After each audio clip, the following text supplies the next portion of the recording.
Hey everyone. Alright, I'm back. I got some water and ready for the magazine section of the stream. So this came out.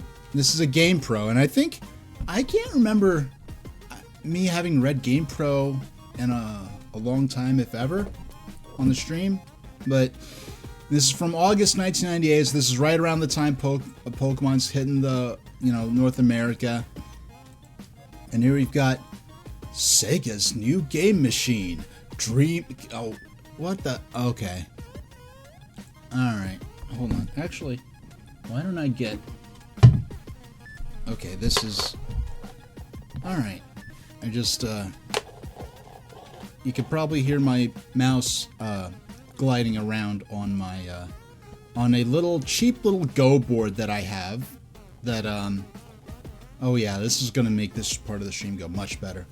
Yeah, so Sega's new game machine, Dreamcast. Yeah, back when the Dreamcast was a new, hot story. E3, you know what's interesting? This is from August, and we're having E3 coverage in here. E3 back at this point, I believe, was in May. So that just shows you, the flow of game news back then. An event would happen in May, and we're still getting sort of new coverage being presented as hot news as late as the August branded issue. I mean, I believe we've seen this All-Star Baseball 99 ad. Is this Advanced Major League Strategy? Alright, so this is actually licensed with, I think, the Players Association and with the Major League Baseball itself.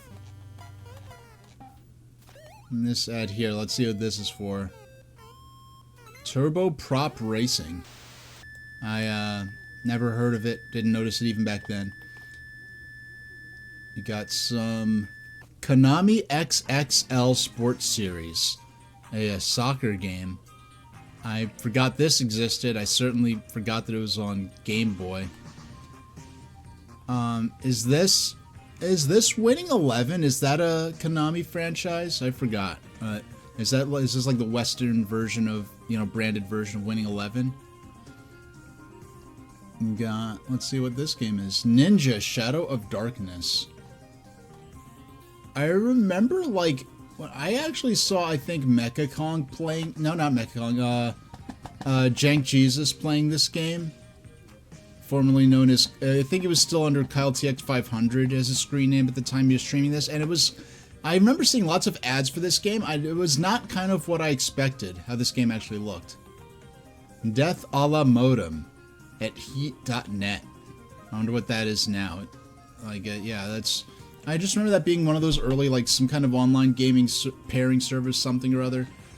Ad for Chopper Attack. GamePro, August 98. E3 Showstoppers. 98 will go down as a kick-ass year for video games. Here's why. Thrill Kill, page 54. Did that game... I thought that game got canceled. Ended up getting canceled. But Turok 2, Seeds of Evil... Alien vs. Predator. Yeah, I remember yeah, this is a game, I didn't play it, but my brother had it on PlayStation. We played it. This was, Alien vs. Predator was a game that came out long before an actual movie based on that concept came out. And I separately am passively aware that the Alien vs. Predator movie was in years of development hell. I don't know if it went back so far that this Alien vs. Predator game was made in specific anticipation of that movie coming out, and it just didn't happen back then. But, pro reviews. So, PC Pro, N64, PlayStation, Saturn, Sports Pages, Role Players Realm. So they had a section just for... Yeah, Denim Rigor Mortis. Hard Genes. Yeah, this game, I believe, Toomba got re-released recently. I never played it back then. It's something I should probably... organ donors have not always been volunteers. Ian Livingstone's Death Trap Dungeon. Before the days of stain-free carpets, earplugs, and the novelty known as Mercy, things were generally quite crimson. Yeah, we see what kind of vibe they're getting at with here. Let them eat lead. Duke Nukem, Time to Kill, make him history. I think this is one of the last games where the franchise kind of died up until they finally released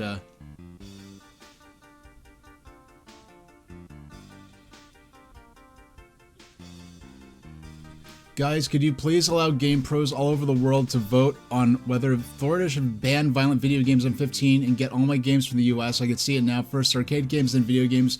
Please tell your elected officials that they should nag others like Satanists and drunks who are plaguing the world, not video gamers.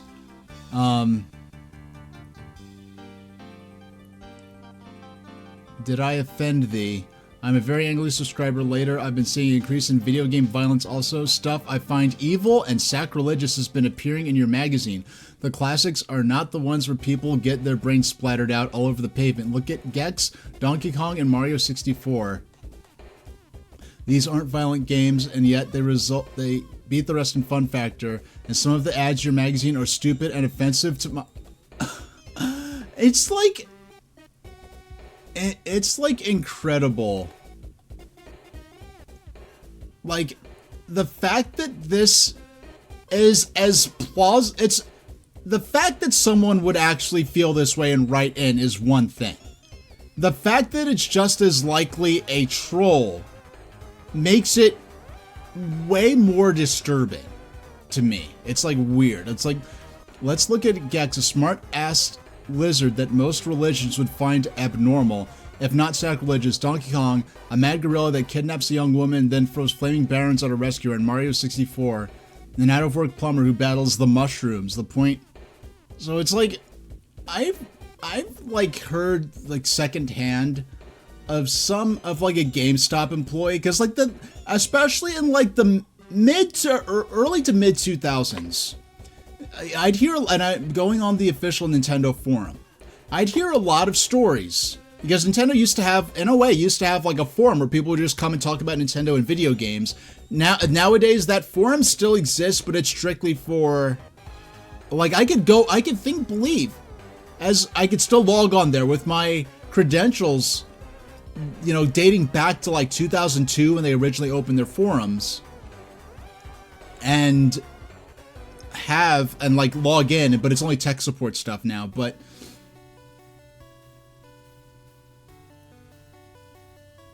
yeah, well, we'll go back up to there. But just the idea that people talking about going to GameStop and buying Nintendo games and systems and getting made fun of and harassed by the store employees over it, like oh, you play like kid games, or oh, you, like those games aren't even M-rated, you know.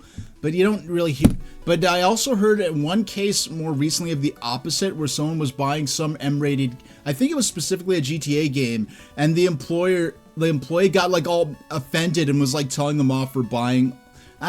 It's like, I think the only non-E-rated or equivalent, like which would be K to A before it became the E rating in the ESRB system we have in the US, I think the only game with a harsher rating than E that I've ever played is Final Fantasy VII, which I think had a T rating, even though there were, and I think, like, there are games like Parasite Eve, same developer too, Square.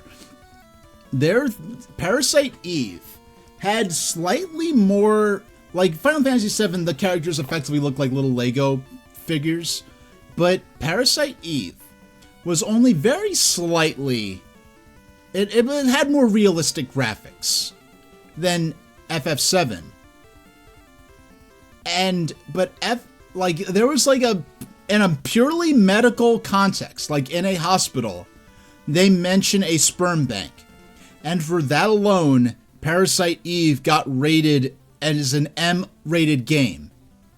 But FF7, like, has much more mature themes than that, including things I don't want to go out of my way to discuss on my stream. At least not if I'm going to be, if I play the game itself, you know, so be it. But it only got a T rating. So, like, as someone who basically only plays family-friendly games, like, that person who's complaining at them is such a ninny. But, no, but at this point, like, they were, like, I think Florida was, like, specifically trying to ban violent video games, which is, like, I mean, I know, like the president, like the current president, their previous administration, like in response to like a bunch of mass shootings, got together with a bunch of like leaders from the video game industry. Like, yes, it was them that are responsible for this. Like, it's so, like, they keep appealing to people who have to be in their 60s and older, who know nothing about video games, for votes, and then get confused because I guess they keep thinking, they see these old reactionaries get upset about violent video games when there are movies and television shows that are just as violent that they don't care about, because they have this 40-year-old, this concept that's been obsolete for at least 30 years at this point, if not much longer, that video games are an inherently children's-only medium. So they think of violent video games, think, oh my gosh, what are they pushing at our children? And they don't realize that people who play video games have been in voting age for decades and decades at this point, and you're trying to appeal to an increasingly scarce and minute handful of loudmouths who are upset over video game violence by trying to appeal to them. Let's see. Buyers beware. Football season is about to start. I can't wait to see my favorite teams kick some major tail. Are you impatient too? Read some answers for tough questions while you wait. Electronic Arts Customers Conservatives representative explains, no, every time I rent a copy of NBA Live 98 for the PlayStation and start the playoff mode with the Celtics, the game freezes up. And this isn't a common occurrence, so it should be your PlayStation overheating. To help alleviate the problem, place your PlayStation on its side so it's better ventilated. I've heard a lot of things about PlayStation 1's original model being placed sideways or upside down. Especially, I remember, like, me and my friend, we beat Final Fantasy VII in like 2001 or so, and the game the PS1 crashed during the ending cutscene.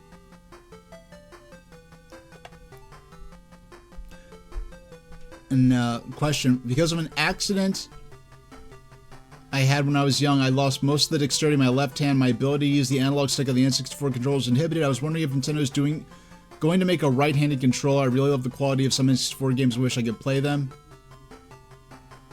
Yeah, I don't think any third party even made like an inverted N64 controller like that. Oh, okay. Now, here's a game that I have some very fond memories of. Superb animation, thrilling cinemas, looks more like a product of a Disney studio. Simply stunning. And we have this kid here and his dog introducing breathtaking 24-bit color on PlayStation. Heart of Darkness, an epic adventure in a world unlike any other. So this is one of those cinematic platformers, kind of like Prince of Persia or what is it? I think Out of This World / Another World. I think it goes by both titles. But now this, over 30 minutes of cinematics merge fluidly with gameplay and a thrilling storyline full of bizarre characters and a great sense of humor, dedicated sound effects on an original score make Heart of Darkness an unforgettable gaming experience. Experience intense action as you help young Andy fight through 8 huge levels in 175 different locations and a dark world filled with mystical mazes, exotic landscapes, and evil enemies in search of his best friend, Whiskey. You know, they almost came out with a Game Boy Advance version of this, and it just never came to fruition. So this game is like even in 98 when I played this, I'm like, this is distractingly similar to Commander Keen, because it's about a boy genius who invents weapons and a spaceship in their backyard, like treehouse, like tree fort, and go to other worlds. And it's a platformer. Now, this game, I don't remember the sense of humor. This is a dark game. There's so many ways. I think this is an E-rated or K to A-rated game, but they are so many ways. This kid gets graphically murdered. It's like there's no blood splats, but conceptually, visually, this poor little kid gets annihilated in so many different ways. It is very dark. You see, there's a lot of dark imagery, a lot of nightmare fuel, and this. Oh, this game was in fact rated T for teen. This would make this one of the first T-rated games I played. I would say, yeah, this is definitely deserves that T rating. It's like, it is PG, right? PG rated, but it is like 80s PG. It's not like modern PG. This is like 80s PG. It is, yeah, you'd give it to a kid who has, the kind of kid who doesn't cry during the donkey transformation scene in Pinocchio. You give this game to that kind of kid. If they cry their eyes out at Pinocchio, at Scream or Run or Hide, yeah, but here we go. So we've got one of our cover stories here. For Sega, the Saturn nightmare is almost over. Now the company will start following its dreams. Sega of America's president and chief operating officer, Bernard Stollard, officially announced the company's forthcoming 128-bit console, now named Dreamcast, at a press conference the night before E3 opened. Proudly hoisting colorful prototypes over the podium for the audience to see, Stollard said to attendees, "Sega is not just going on the line, we're stepping over it. Dreamcast is scheduled to ship in Japan this November and in the United States in the fall of 1999. They definitely kept to that schedule. Between 20 to 30 titles are expected to be available for the US launch." Stollard went on to detail hardware and software partners for the new console. Microsoft has agreed to supply the operating system. Hitachi is and you notice, okay, there are several layouts for game controllers.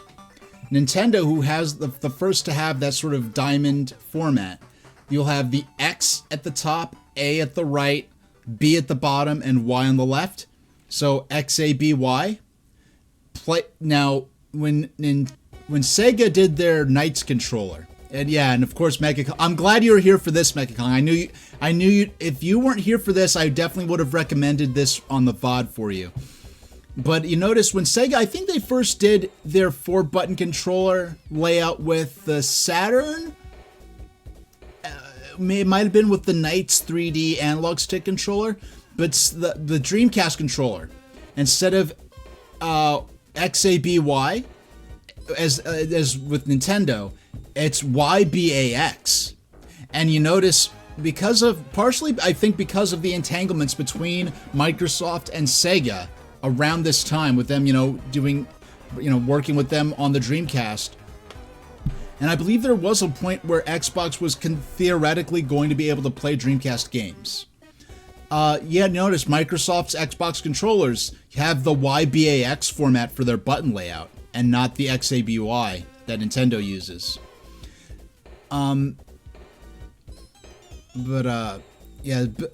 Yamaha is handling the sound hardware and CD drive. The system will also feature a built-in modem for online gaming. Now, like, the Dreamcast was the first system I was really following, was really excited about, even though I was happy with my N64 and my PlayStation. No specific titles were announced, but 2 graphic demonstrations of the system's capabilities were used for the audience. No photos or even descriptions of the scenes were permitted. Like, what an age when, like, this is really on the very tail end of Like, you don't do an E3 press conference reveal of a system and don't allow, like, screenshots or even descriptions of what was seen. And you could argue, I mean, well before launch you had, you know, lots of images of what was going on, but... Okay. Now, hold on. We have something that could possibly...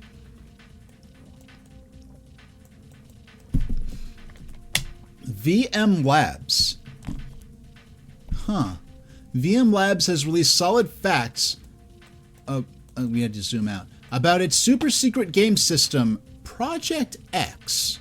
Turns out the system isn't a new console at all. It's part of a digital video technology to be incorporated into DVD units and other digital home video products. The Project X, you know what?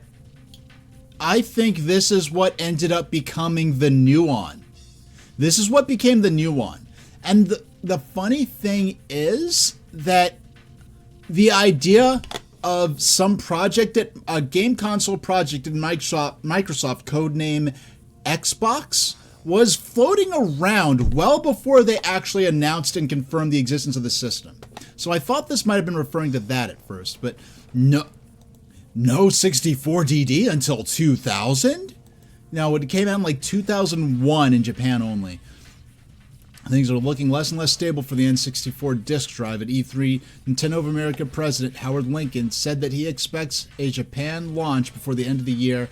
There are no plans to bring the peripheral to American shores in 98 or 99 for that matter. Yeah, the N64DD, the whole concept behind it is really, I think it's Nintendo, and you have to remember, it's like 1994 when Nintendo's thinking this out. Not even a decade before, you know, in the mid to late 80s, Nintendo in Japan in the mid 80s was doing great with the Famicom disk drive in Japan that really redefined a significant chapter of the Famicom's lifespan and history in Japan. So the idea of a secondary, like, system to add floppy drive or similar technology, or to add CDs, that I think is why you have like the the PC engine, the TurboGrafx 16, Sega Genesis, Jaguar wanting to add all these CD add-ons and thinking it would be a viable thing that would be an important reason to buy the system, is I think really on the back of the success of the Famicom disk drive in Japan, and it did not. Yeah, that success, that was never, I mean, even as late as with the Xbox 360 with the HD DVD drive. But GamePro Lab Special, Game Boy camera and printer. A digital camera for the Game Boy? True, and it's more sophisticated and more fun than anything you could have possibly expected. The camera plugs into the Game Boy's cartridge slot is spherical. Its spherical swiveling lens sticking out the top, in addition to a time-lapse mode, a self-timer, and a panoramic option. You know, I think the original model Game Boy would have been the only Game Boy system on the market that you could have sitting upright without using a stand or something like that. Because the Game Boy Pocket, its bottom is uneven, and the Game Boy Color would be coming out soon. It also, you can't stand it on its end like that. So in a certain way, for like, you know, propping the system up and running out and taking a picture, the Game Boy original model would actually be the ideal system to use. So static, yeah, a lot of coverage about E3 was about different, you know, who was here? The Foo Fighters were performing at E3 at Sony and Nintendo's booth. Find scare.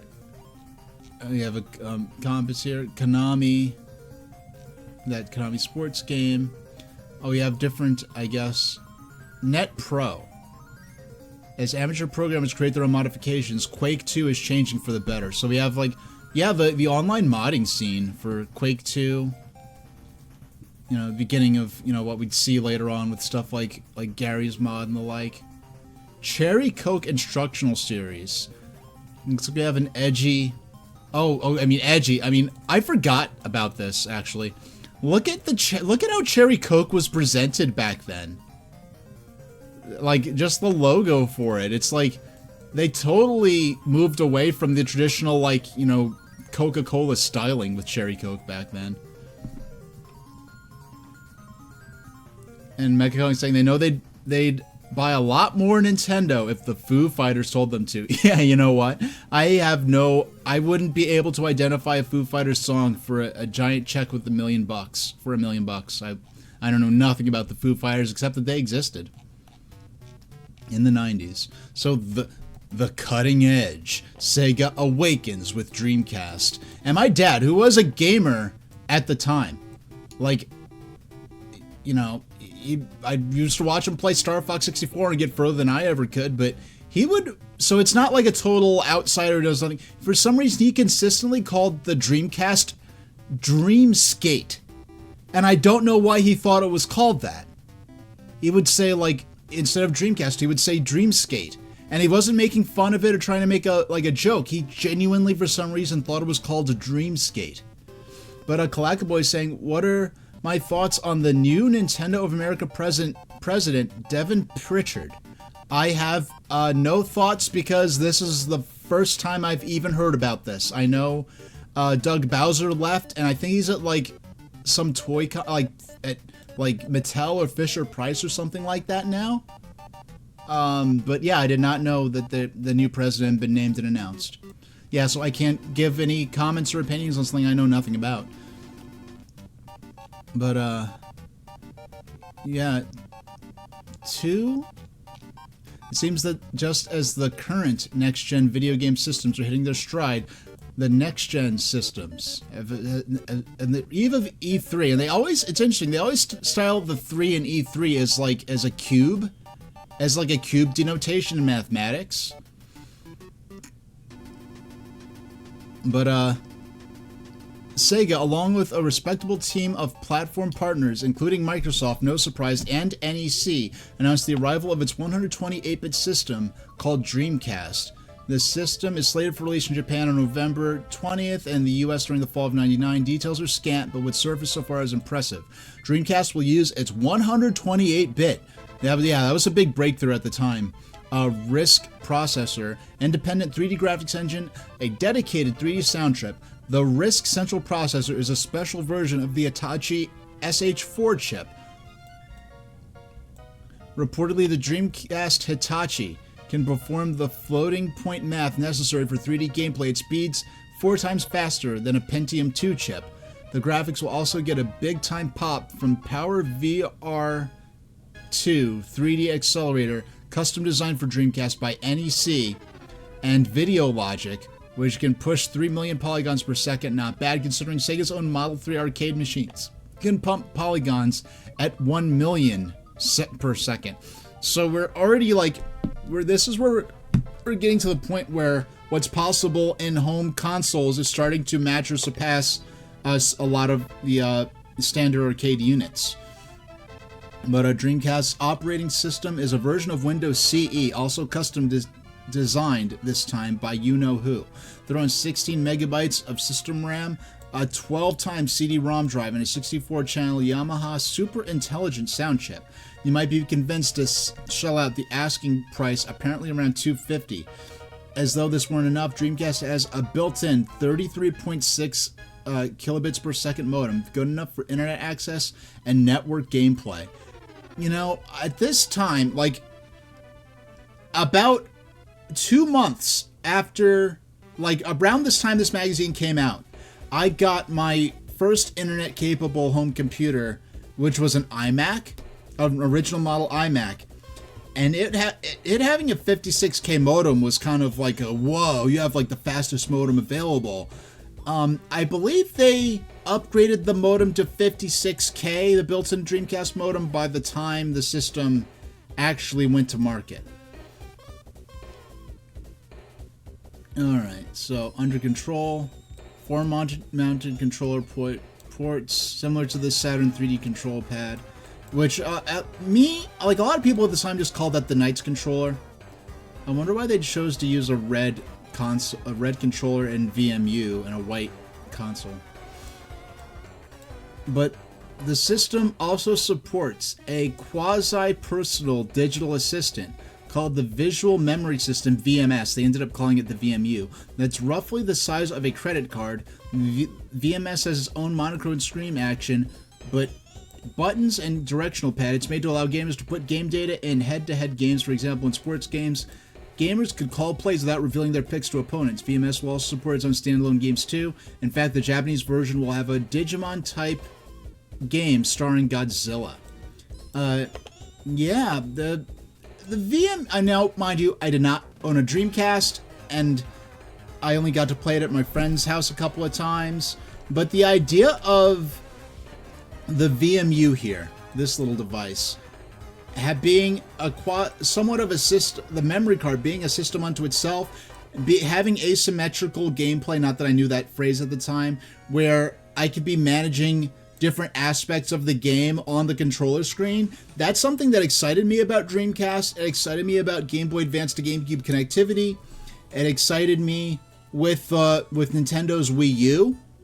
And I was even interested in the Intellivision Amico based on that, and you could argue that none of those systems truly fulfilled. Now, mind you, I have a Wii U. I haven't charged up. I have not booted it up in the longest time. I mean, keep it plugged in so I don't lose anything on it. With that problem, with the decaying hardware, it's losing its memory and stuff like that.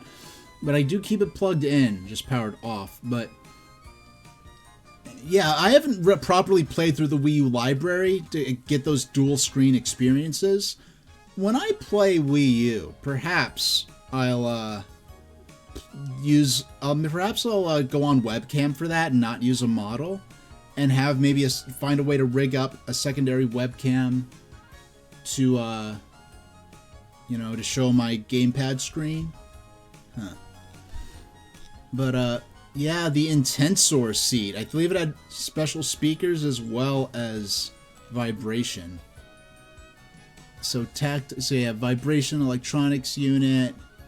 We have this satellite speaker thing for it as well. And and you could actually put it on. I forgot they market it so much, just sitting on it on the floor like this, but you were able to attach it to a base, and then you could fold it up to move it around. Like this chair right here, there was this small tube monitor with these speakers that folded out. That was the ultimate gaming TV at the time. And the fact that the ultimate gaming TV would be something smaller than either of the monitors I'm looking at right now is kind of wild, but it was a different age. WWF said so. Wasn't into I mean, heck, I gotta say, Dwayne Johnson aged very gracefully. He didn't get old. He aged up. Yeah, shoot, how old was he back then? In his earlier mid-20s? Jeez. Yeah, but not big in. Yeah, WWF, as it was known at this time, was only really fun if I'm at a friend's house and he's got a couple of friends over and we've got pizza and chips and stuff. Being in that atmosphere made WWF fun. But I never watched it on my own. I never followed it closely and everything.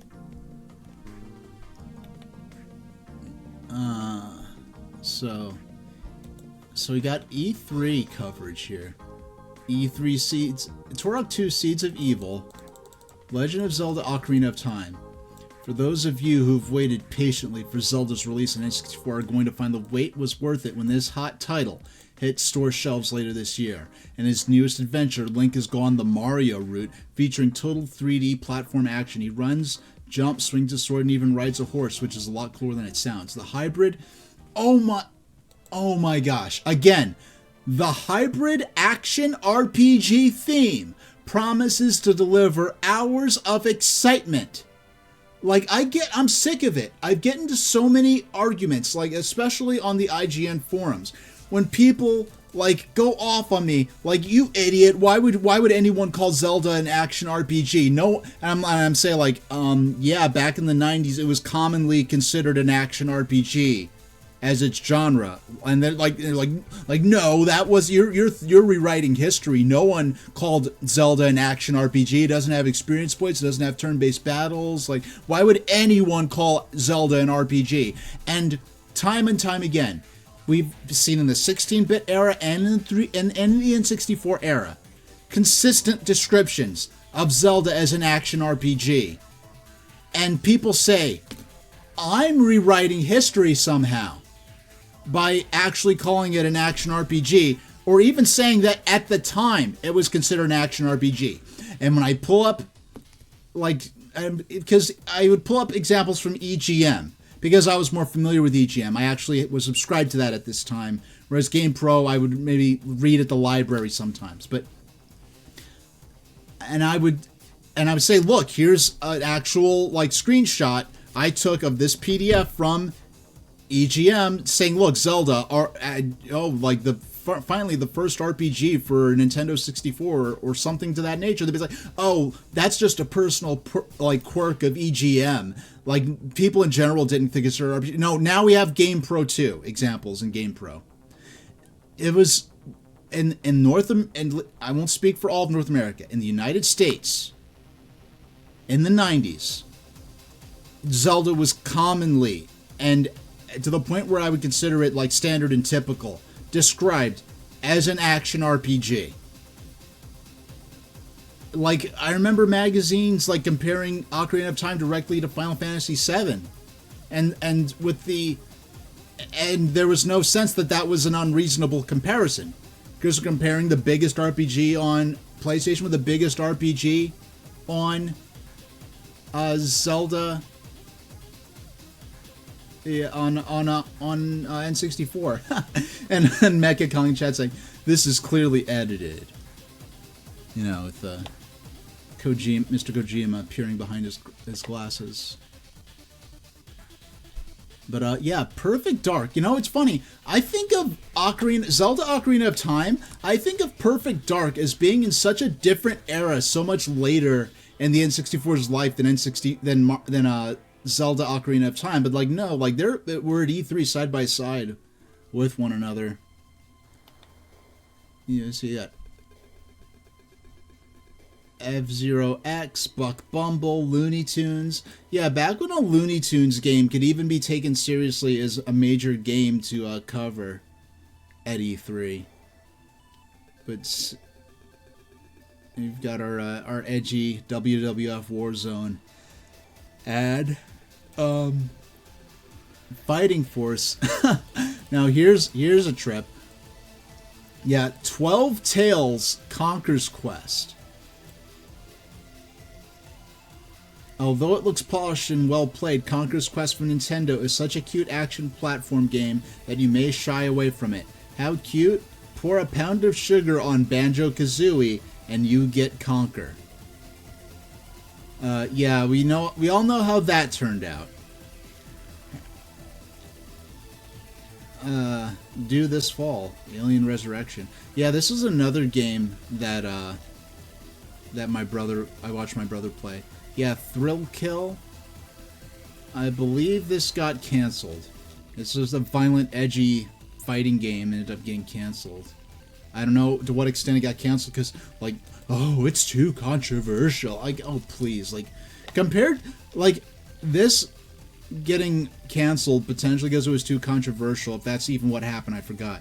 And compared to what is in Mortal Kombat today is like wow, people, like, yeah. But yeah, Spyro the Dragon, which I never played. There were just so many games to rent and play on PlayStation, let alone having PlayStation and N64. I never got around to it. I was playing Crash Bandicoot Warped instead.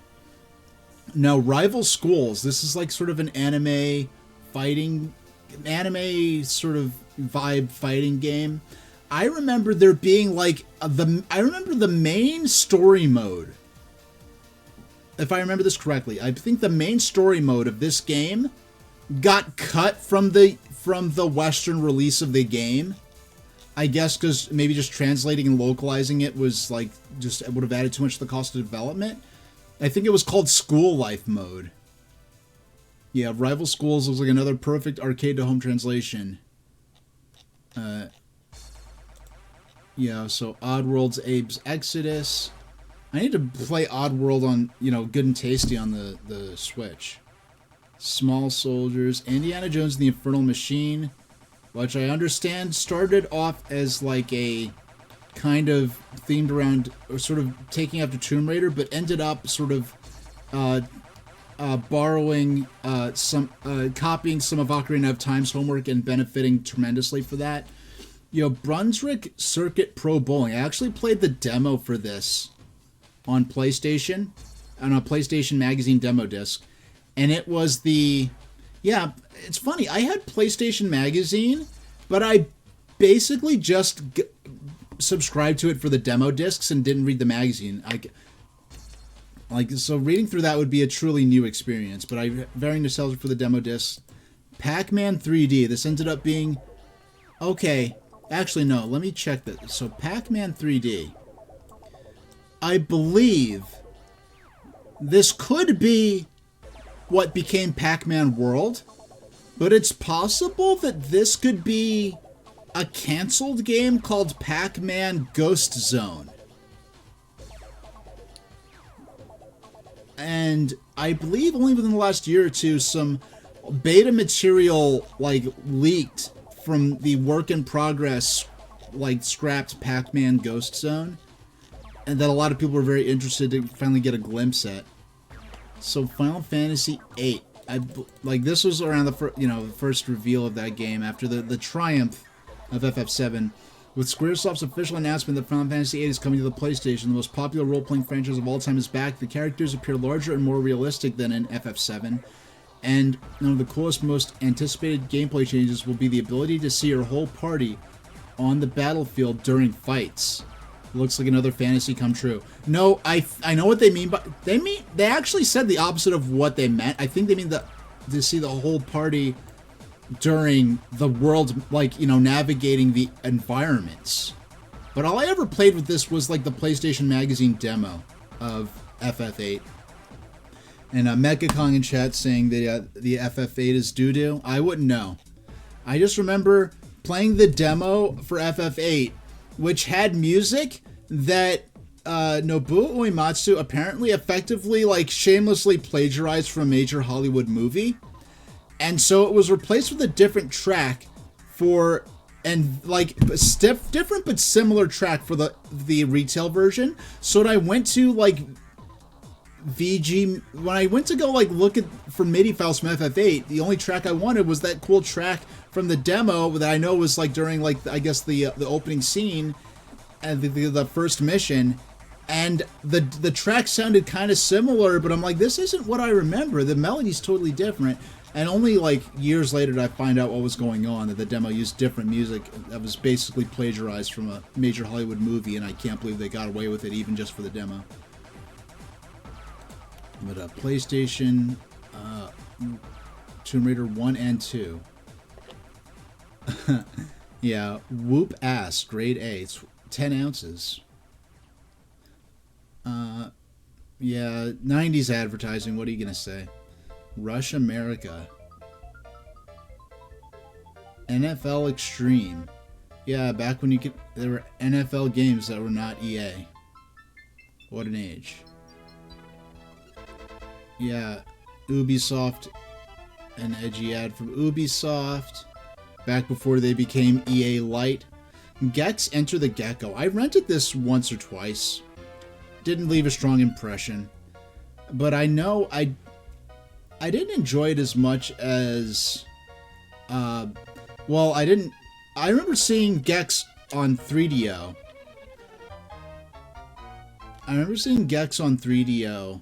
At my pastor's... Yeah, our pastor had a bunch of money. And they had a big house. And their son's bedroom had a big old TV in it with every system ever, including the 3DO, and he let me watch him play Gex. And I was interested, like, oh wow, it's a system I've heard about. Is this the hot new future of gaming? And I'm like, meh.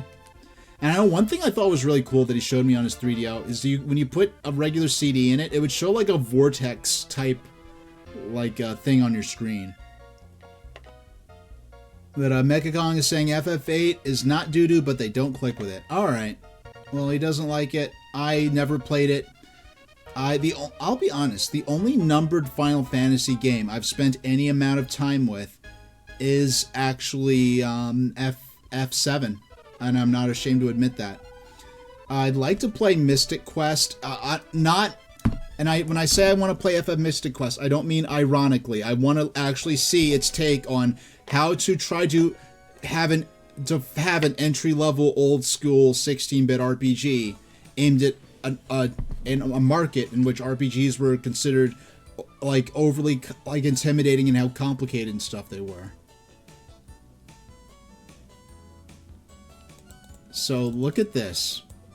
Fly to the Game Power, N64 Game Development Kit, Action Replay, Game Record Save, Play Cartridge or Backup File, many, many more. Yeah, this was basically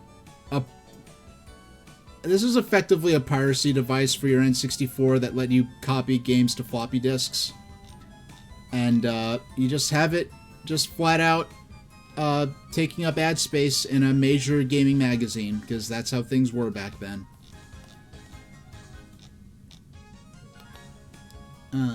So, Red Alert, Retaliation, never played any of these games before.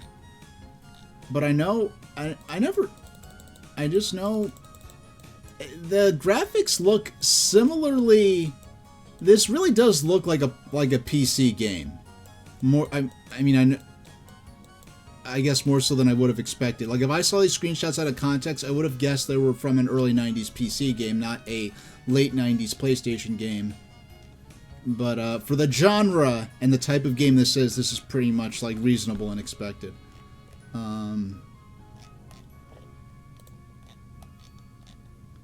So Fighter's Edge, yeah, a push for all these various fighting games, all these Capcom fighting games. You can get points and stuff like that. Earn killer stuff. Oh yeah, this is for the Fighter's Edge thing. Okay, you can get binoculars, a portable over-the-air TV that would only work today as basically as a plug-in like a monitor, because the over-the-air TV signals have been discontinued in their analog format. This sports Walkman. I had a Walkman very similar to this, a little skateboard, a BMX bike. Basically, your prizes here are basically all just like a 90s aesthetic mood board. If you're gonna make like a 90s kid like action figure, like a G.I. Joe scale, like the full like doll scale G.I. Joe, but like if you're gonna make a 90s kid like large scale action figure, these would be all the accessories they'd come with.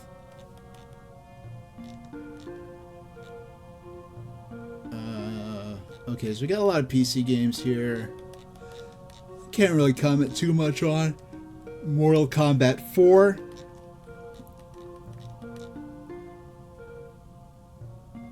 Wailele Country Club True Golf Classic, only for Nintendo 64. I never even noticed this game existed. Never even heard of it. Oh yeah, Quest 64. Yeah, so this game was very interesting to me. I rented this maybe 3 or 4 times, and the first time, like my experience with Quest 64 is leaving the first town, getting into a battle, and like out on the overworld. It has like a full to scale overworld, kind of like, you know, how like Ocarina of Time Zelda worked, where it's not like an old FF Final Fantasy game. But so I would get into a battle, get confused after the battle as to which way I was heading, and end up walking back to the town I started at, not the town I was supposed to be going to. And basically, I was very fascinated because this game seemed to be I liked what it was trying to do, and the fact that I didn't like it bugged me, and I kept giving it more chances, and I ended up not getting that far each time I rented it. And I came to find out that this was a game that was seriously rushed, and it was much more ambitious in terms of its battle system, its storyline. Like, you know, there's not even like a proper like buying like equipment and healing item system in this game, because they rushed them so much they had to skip all of that. And even in Blockbuster, when I'm looking at the box, okay, the quotes on these quotes are on the back of the quotes I'm about to read that are in this ad are on the back of the box as well. Will set the standard for 3D epics. That's a quote by Nintendo Power, a magazine run by the company that put the system that this is on. The other quote is, will provide diehard RPG players and newcomers to the genre with many hours of solid gameplay. That quote is Q64.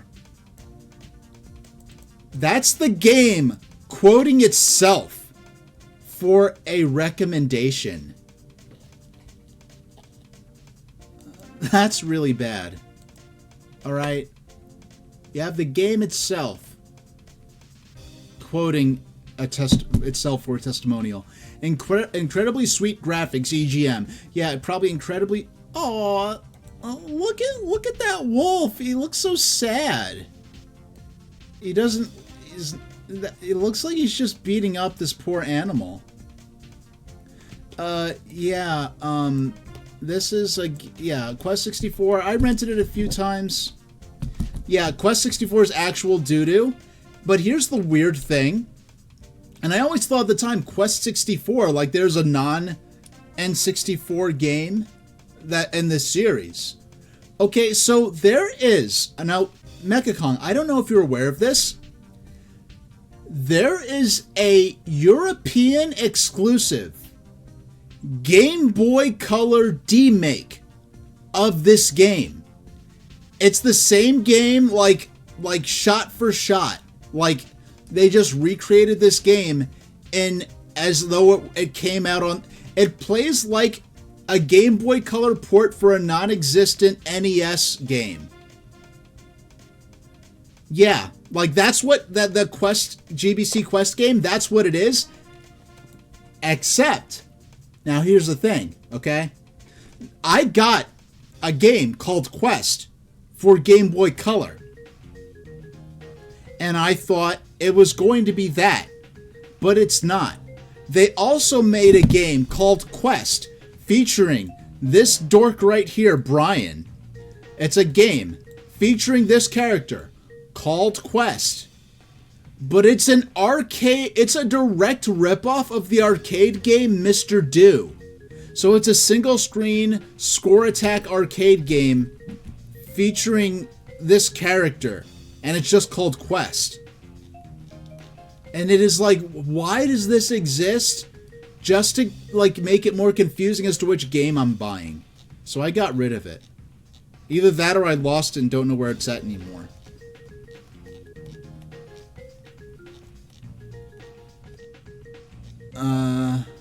Oh, Toomba. Yeah, this is a game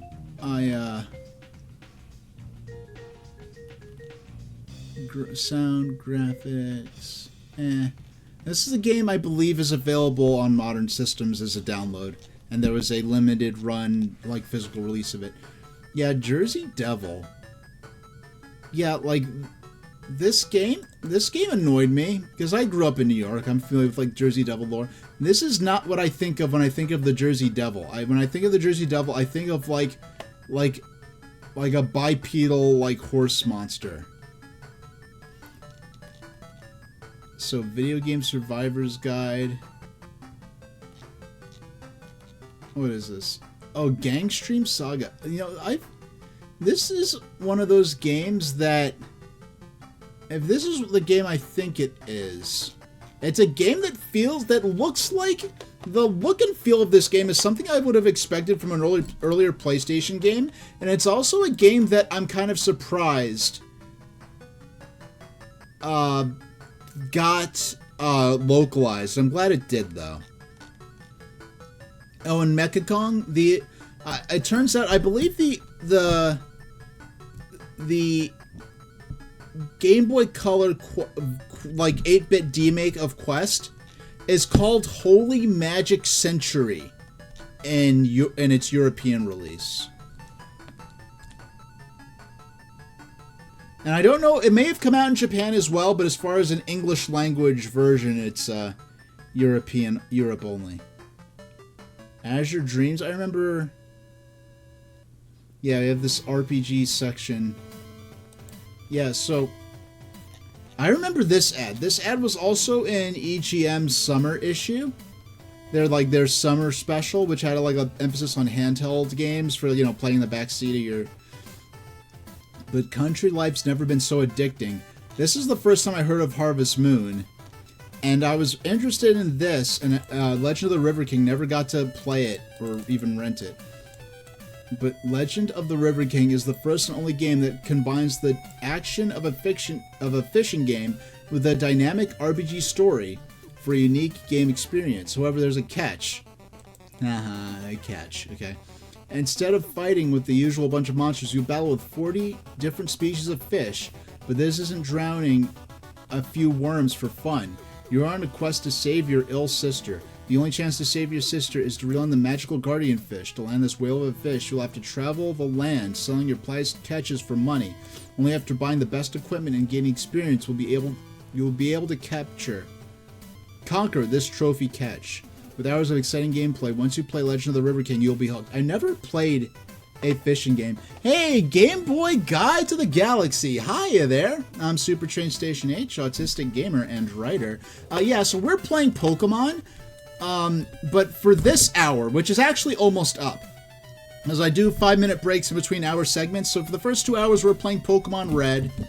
And right now, we're reading an EGM from November. No, not an EGM. We're reading a GamePro from November 98, which is around the time that Pokemon came out, in North America.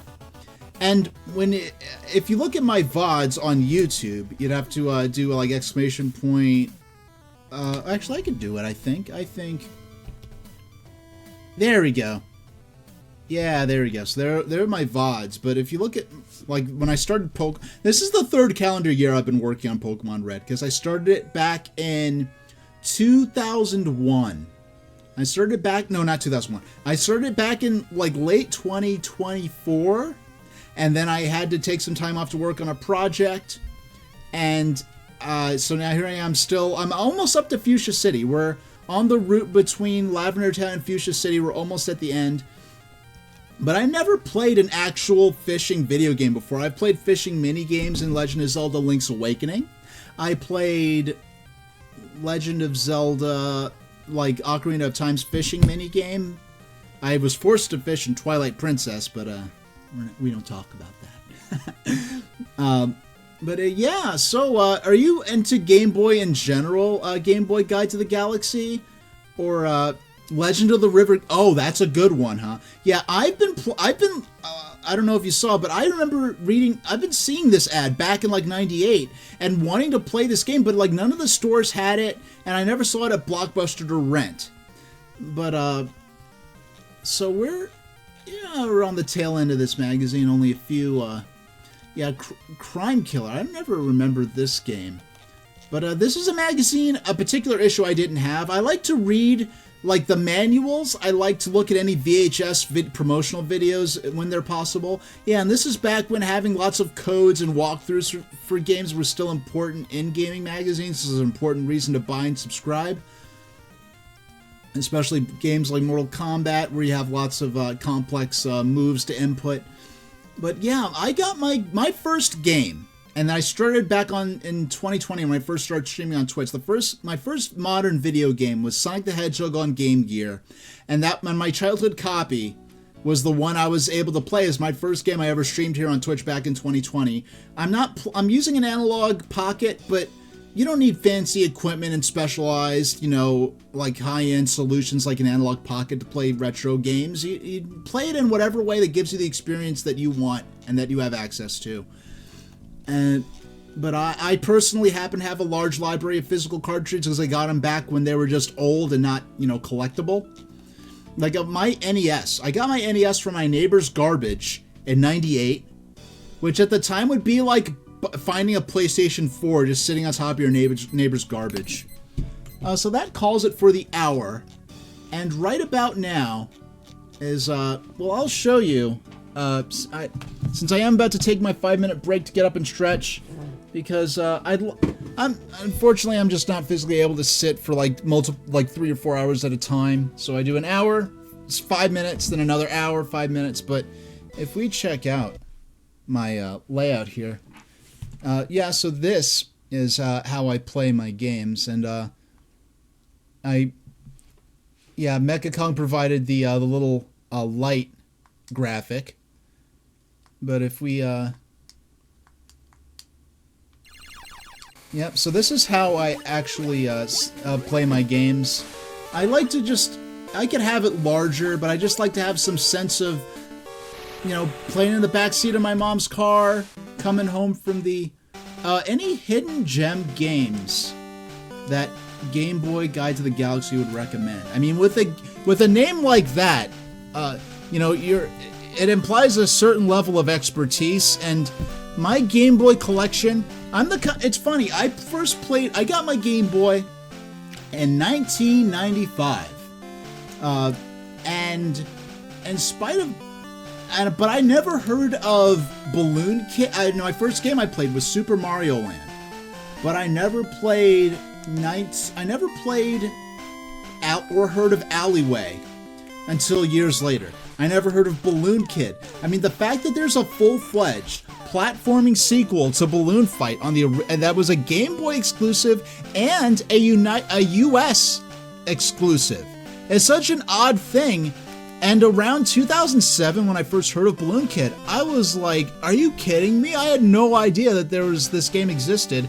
I learned of Alleyway when I saw it the day that the Nintendo 3DS Virtual Console launched in spring of 2010? Yeah, so... But now Alleyway is one of my favorite games, which is kind of ironic because it's kind of infamously, like, not much to talk about with Alleyway, but it's a good, like, just chatting kind of game. But for now, I'm going to go to my break screen for a 5-minute break. I'm going to run some ads. When I trigger ads hourly during, like, my 5-minute, you know, get up and stretch, refill my water bottle break, I've yet to have a single ad interrupt stream from my my non-subscribed viewers. And if I would rather not make a dime off this and have, you know, my viewers enjoy ad-free viewing, but that doesn't line Jeff Bezos's hot tub so that he could build his O'Neill cylinder at Lagrange point 5 between the Earth and the Moon and have Gundam happen in real life. Hopefully Operation British doesn't happen in real life, but that's another story. So I'll be back in exactly 5 minutes. Where's my timer? And 4 minutes in, I'll run the ads. So if y'all want to get up and make some popcorn, now's your chance. I'm going to fill my water bottle and do everything else. And we'll be back for another hour of Pokemon. So I'll see you in a few minutes, and thanks for watching.